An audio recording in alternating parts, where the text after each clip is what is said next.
I'm fascinated by William and Kate's behind the scenes video, which we saw a few seconds of and then the full 10 minutes in the past few days. What I'm particularly interested in and particularly keen to talk about with you is the visual language of it.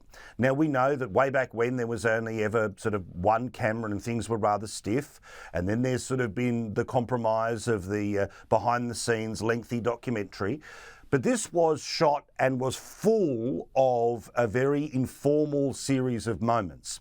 And it seems to have been absolutely pitched at a section of the community that this is what they expect when they watch a video about the insider life of a royal. What did you think of the video production, the way that this was overtly meant to look informal and was pitched very young?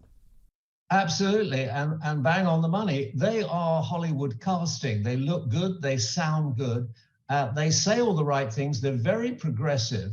And as I said earlier, they've got three beautiful, very well brought up, I know that for a fact, and refreshingly normal young children.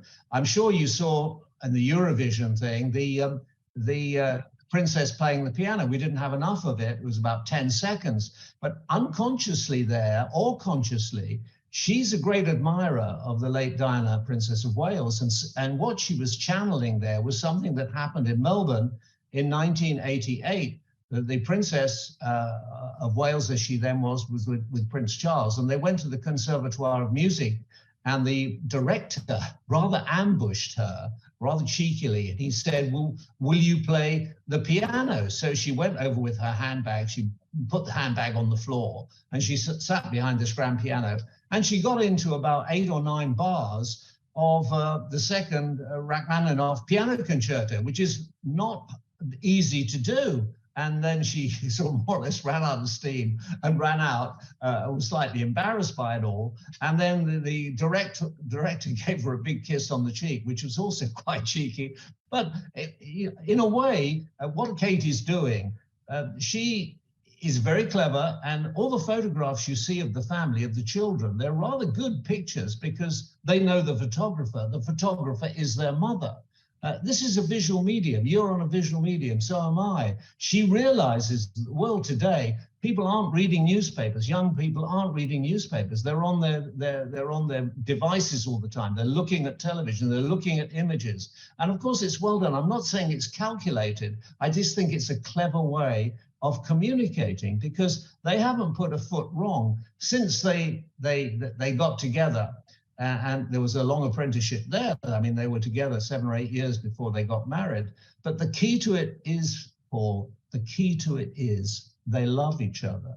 And that is something which you can't buy and you can't guarantee, because Prince William was the first royal prince who was allowed to have a free choice in his spouse.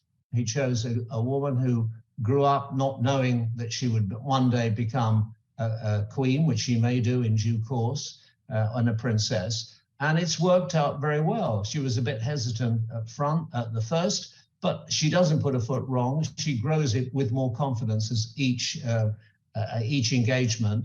And of course, I think they're coming your way fairly soon. You will see she doesn't take a bad picture.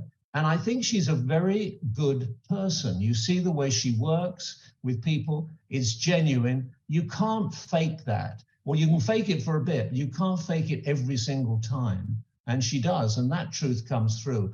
And he's very, very sincere about what he's doing. Very sincere indeed. He committed to it.